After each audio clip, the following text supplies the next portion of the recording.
वो साल 2001 था जब फिल्म गदर एक प्रेम कथा आई थी और गदर के गानों ने उस वक्त बॉलीवुड में गदर मचा दिया था। मुझे इस बात को कहने में कोई परहेज नहीं है कि एज अ म्यूजिक लवर उस गदर के गाने इस गदर के गाने से ज्यादा बेहतर थे।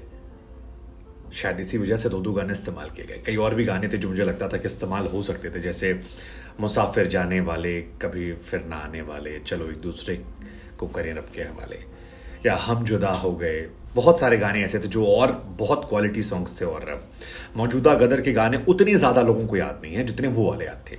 तभी तो उड़ जा काले या फिर मैं निकला गड्डी लेके आज भी इस फिल्म में इस्तेमाल किए गए और अभी भी यूट्यूब पर या बाकी प्लेटफॉर्म्स पर वो टॉप ट्रेंड में चल रहे हैं।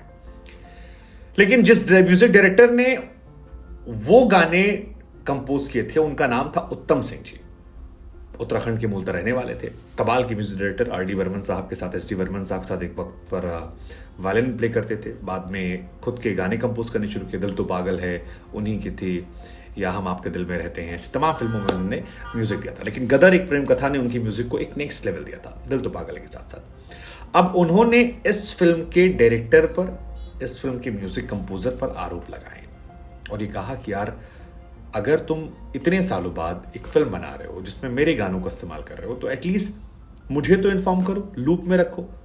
नहीं रख रहे तो ये गलत बात, अच्छी बात नहीं है। और सोशल मीडिया पर इसके बाद लोग भड़क गए। लोगों ने कहा यार ये बॉलीवुड वाले चोरी करना कब बंद करेंगे, मतलब कब बंद करेंगे। क्योंकि ऐसा और भी विवाद हुआ था जब टिप टिप बरसा पानी आया था, उसको लेकर हुआ था, या आंख मारे लड़की आंख मारे, उस टाइम ये सारी कंट्रोवर्सी हुई थी कि यार पुराने म्यूजिक डायरेक्टर के गानों को आप नया यूज करते हैं और उनसे बात भी नहीं करते हैं, एटलीस्ट उनका ड्यू क्रेडिट दीजिए, क्रिएटिविटी खत्म हो गई है, ऐसा वैसा। ये इनफैक्ट अभी आशा जी ने भी कह दिया था एक जहां पर कि ये जो झुमका गिरा रहे था कि यार आपके पास क्रिएटिविटी के नाम पर कुछ नहीं, आप सिर्फ पुराने गानों को, उनकी ब्रांडिंग को इस्तेमाल करते हैं, आगे पीछे 4-5 लाइन जोड़ दिए लेकिन थीम वही रखते हैं और गानों को हिट कर लेते हैं। ये ईजी निंजा टेक्निक है।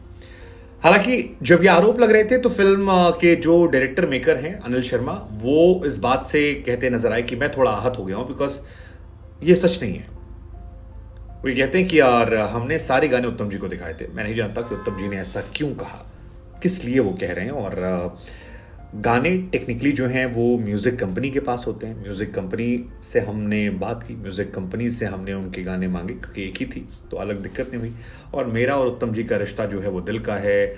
मैंने उत्तम जी की जगह मिथुन को इसलिए लिया था क्योंकि मिथुन नए ज़माने के, और मैं चाह रहा था कि पुराने के साथ थोड़ा नया टच आ जाए। मिथुन इज़ ग्रेट, मतलब हम सब जानते हैं मिथुन और अरिजीत की जोड़ी कितनी शानदार है।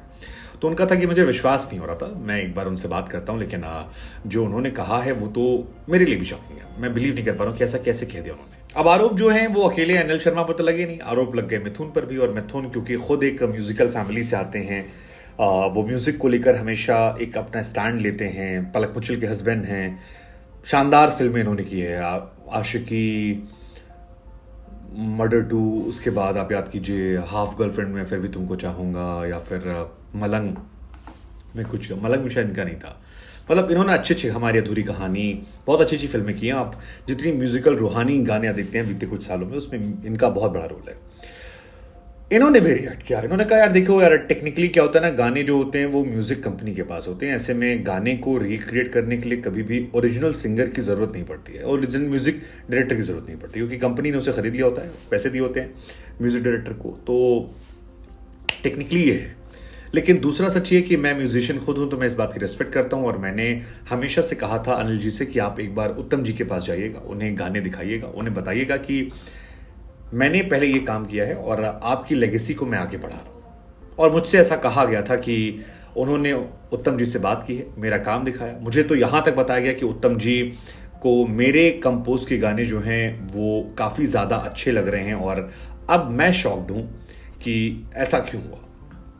मैं हैरान हूँ कि ये सब बातें आ कहाँ से रही, क्योंकि मैंने सारी चीजें वेरीफाई करने के बाद ही उन 2 गानों को लिया और उसके बाद काम करना शुरू किया, वरना मना कर देता कि नहीं कर। साथ ही मिथुन ये भी ऐड करते हैं कि यार गदर 2 का कॉन्सेप्ट अनिल जी लेकर आए थे और उस वक्त ये बात हुई कि इन 2 गानों के बिना फिल्म नहीं बन सकती, क्योंकि ये 2 गाने इस फिल्म की कहानी को बांधते हैं। उड़ जा काले एक रोमांटिक गाने के तौर पर, और मैं निकला गड्डी लेके उस फिल्म के ब्लॉकबस्टर के तौर पर।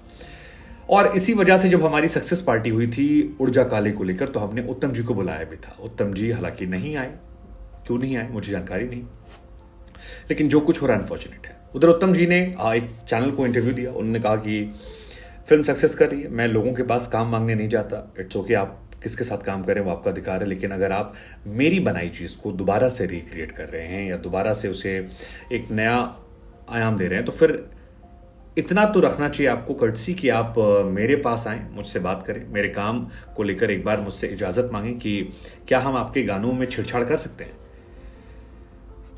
जो भी है, मतलब गदर एक तरफ इंडिया की थर्ड सबसे ज़्यादा पैसे कमाने वाली फिल्म बन गई है, तकरीबन 450 करोड़ के आसपास गदर जो है वो पहुंच गई है, ऑलमोस्ट 450 के आसपास पहुंच गई है।